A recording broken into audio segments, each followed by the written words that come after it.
اور میں آپ کو ایک خوشخبری سنانا چاہتا ہوں، کیونکہ میں سارے مسالک کے لوگوں کے پاس جاتا ہوں اور میرے پاس آتے ہیں۔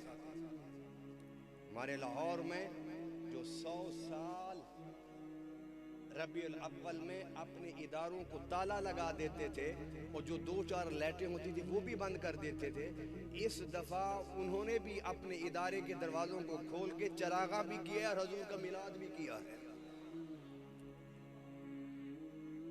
میں نام نہیں لیتا،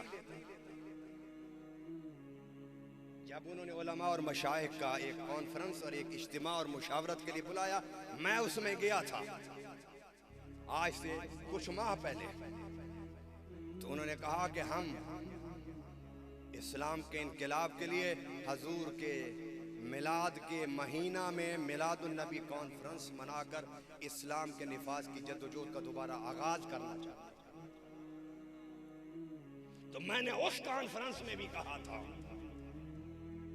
میں نے کہا مغالطہ تھا تمہیں کہ 70 سال مخالفت کرتے رہے میلاد کا، آج تم اس پر آ گئے ہو کہ ہم میلاد کے مہینہ میں اسلام کے انقلاب کی جدوجہد کو دوبارہ شروع کرنا چاہتے ہیں۔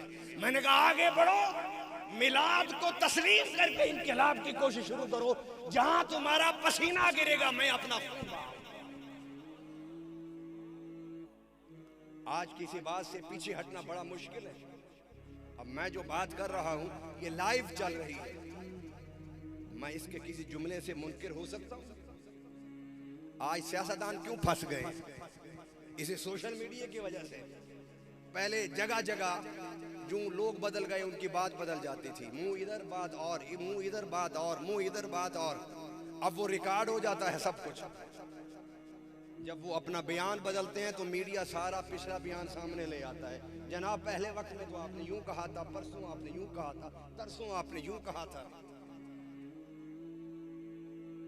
میں آج بھی کہتا ہوں اس سلہ والی علاقے میں اتنی عظیم الشان کانفرنس جو فیضان ہے پیر سیال لجپال کا، میں حضرت شیخ الاسلام خواجہ قمر الدین سیالوی رحمہ اللہ کی روح کو متوجہ کر کے میں اعلان کرتا ہوں، ارے آؤ حضور کا میلاد کے لیے تم اکٹھے ہو جاؤ، ہم تمہارے جوتوں کو اپنے سروں کا تاج بنا